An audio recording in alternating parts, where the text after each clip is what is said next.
Alright folks, my name is Freyn, and today we're going to do another post-commentary. It's been quite a while. I did say the other day in my channel update that I would be trying to do this a bit more often when I have a single good game. I'm going to save them purely for single good games. If, of course, there is something I feel worth commenting on. I don't really feel I made a massive amount of tactical choices in this game, but it's been quite a while since I've done one, so what the hell? Let's go for it, and hopefully it turns out all right. So as you can see, I have spawned the Cromwell V RP3 initially. It is top tier, and at the time I was specifically on a hunt for RP3 kills. I quite enjoyed playing this in the previous session I did of it. The challenge of trying to get a kill with the RP3s, which are honestly rather useless, it was quite enjoyable because unlike, when people say a challenge of get a kill with only HE or whatever, the RP3s are in addition to your main guns, so if you fail to get a kill with those, you're not completely screwed. So I didn't mind it. But we'll come out here in the RP3, and I've decided not to go across the road. I was initially going to, you can see me headed that way, but there seemed to be quite a bit of firepower. I think there's about 6 tanks I noticed over the hill there. At the time, I can't see them all right now, but I did say 6 at the time. They keep pouring in, so my plan was now to go up this hill, loop around, get a downwards angle and try and rocket them in the back. But this little Hawaii has popped over, noticed me, so we take out each other's gunners. He damaged my rockets, not my breach. But then we've got something else on the hill there, and before I can aim at him, there's also a stew. So I had all that stuff over the road, and also all this stuff around B. So rather the target, not quite how I wanted the game to start.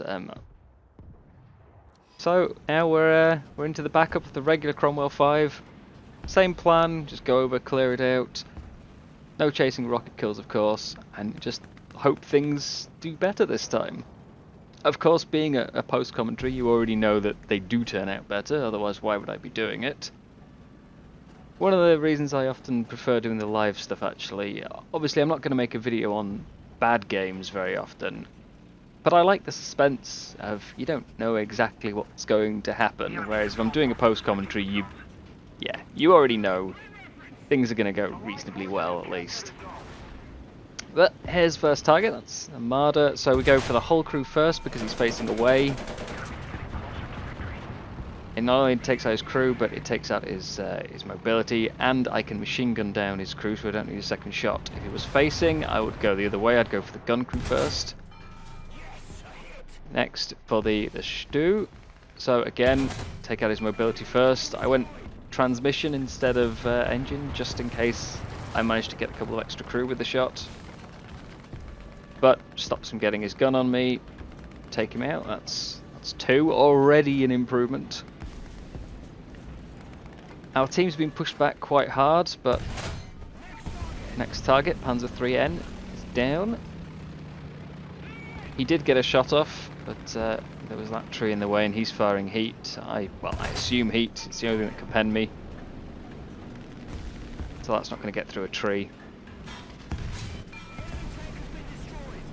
And yeah, just mopping them up. Thankfully, unlike the first spawn, they all seem to be turning up one at a time. There's one more tank behind me over there, but I want to clear down the hill first. I can hear an engine just over the other side.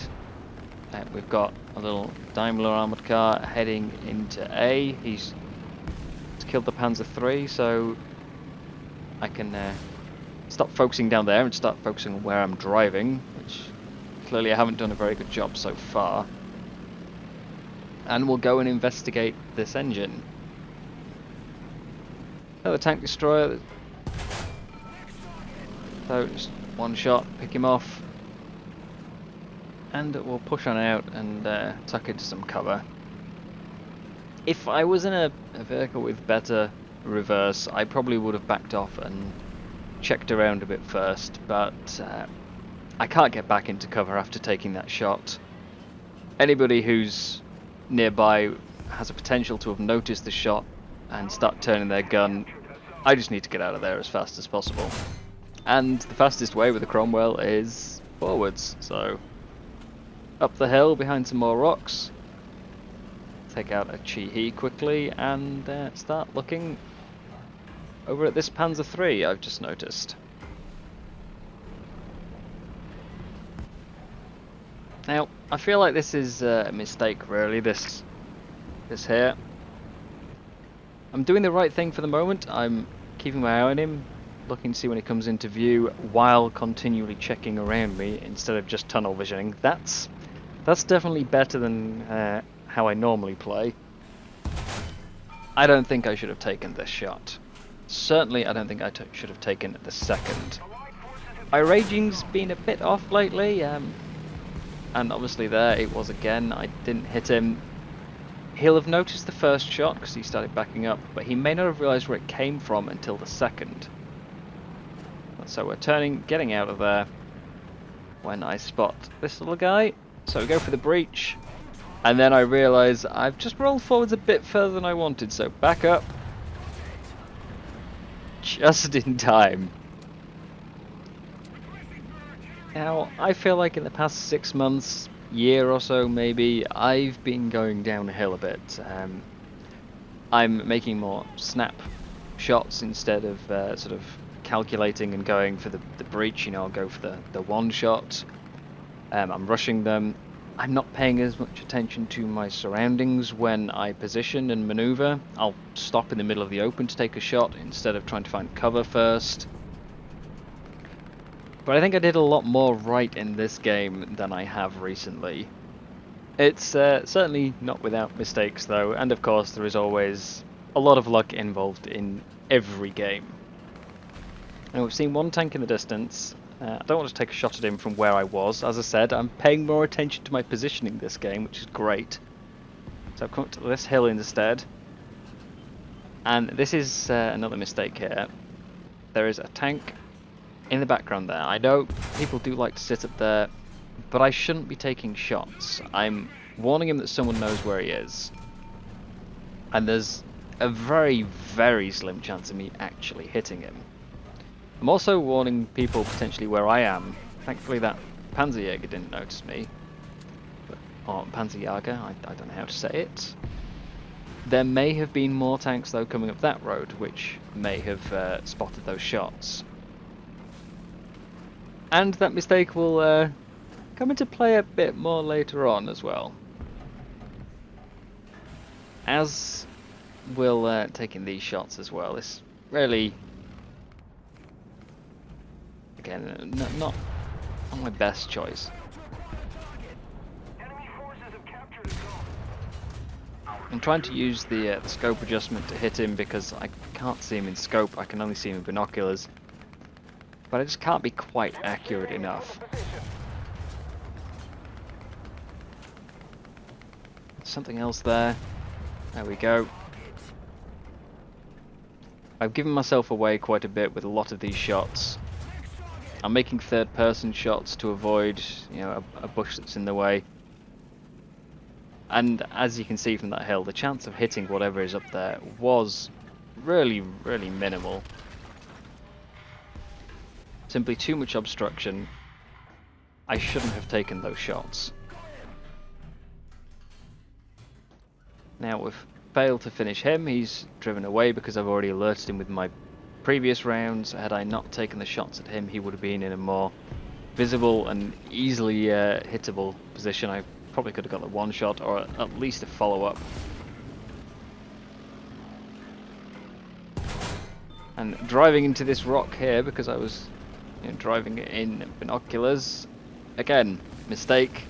Could have been quite costly. There's the luck though, I came out of it unharmed. Every good round involves a certain amount of good luck, even if it's just good luck of where the enemies go in relation to your position.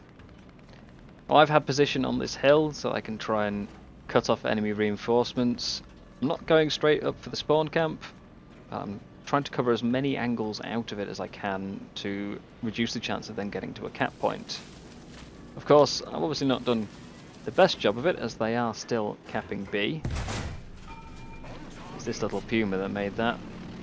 Slipped through very quickly. So we'll take him out, that's number 11. He was obviously trying to go down to A. He's just trying to run through and decap points to slow their ticket bleed, which is, you know, very smart if you've got a fast tank like that. There's something else on A, or was. Goes the Panzer IV. One of the most threatening tanks they can have at this BR. Now I could have gone onto the B point after killing that Puma, go recap it, but I'm certainly not short on spawn points. Going on a cap is a good way to get yourself shot. Personally, I try and avoid caps at all costs if I can, just because I don't really want to draw attention to myself. But specifically in this case, I don't need spawn points, and probably a lot of the rest of my team do. In the last few patches they have changed it so that spawn points for capping are now split between all the vehicles on the cap. So if I don't need them, it's best to not go on there unless we really need that cap sort of right now. I'll let this AA get it instead. He can get the points and maybe get back in the game. Well, that's the theory, of course. I have noticed since that Panzer III is driven on there, and that Flak Panzer. So I'm probably going to need to get on and help him out. If it's clear, you know, great, he can get it on his own, but he did need help here. That's the Panzer III from before. And again, I don't want to take any of his spawn points here, so I'm just going to drive off it. Let him get them all. Allied forces have captured a zone. And we'll go back to trying to cut off their reinforcements. I've said before in previous videos, I don't particularly like going for the spawns. But it is incredibly useful to cut off the reinforcements. I think shooting someone, you know, as they pop into existence is pretty lame. There are some maps where it's kind of unavoidable. Fields of Normandy, if you spawn on the east side, for instance, you can see into their spawn from halfway across the map, and you're only going to hold yourself back by not shooting at anything that appears. But going purposefully for the spawn is another thing.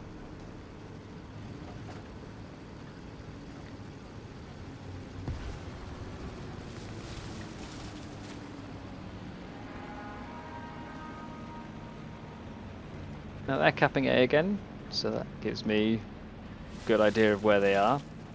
Again, I'm being pretty observant for this battle, unusually so actually. I noticed straight away instead of 30 seconds later when it's already been taken. But we're going to head down that way. There's a Honey driving up the hill, so as with the Marder before, go for the mobility and any hull crew you can happen to get first. Use your machine gun to finish it off because it's not facing you. That way you save on ammunition. The enemy has most of the strategic zones. The enemy has been destroyed.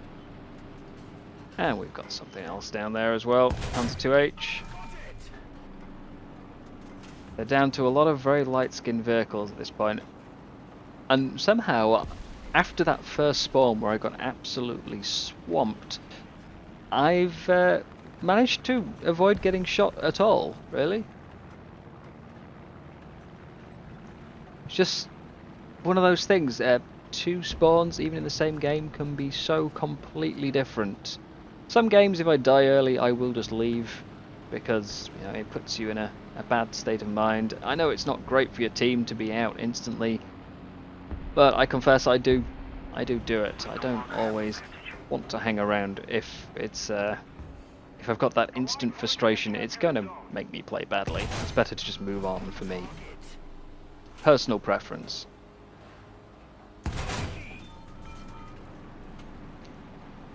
I didn't actually realise until that battle that I could shoot through those, by the way. Well, that's another kill, Panzer 3 down. Again, I'm going to let the AA recap B, get the spawn points himself. And I was going to head down to A and get that instead, but then looking at the map, we've got a light tank already going there. So again, no need for me to head on down. So I'm just going to try and get back and keep mopping up the tanks as they come in, hopefully one at a time. Of course, you know what's really helpful for this? Having ammo. I hadn't noticed at this stage, even after that shot, that I am down to only HE and smoke. Not quite sure what happened with those bombs. Deceptively large or server client desync? I don't know.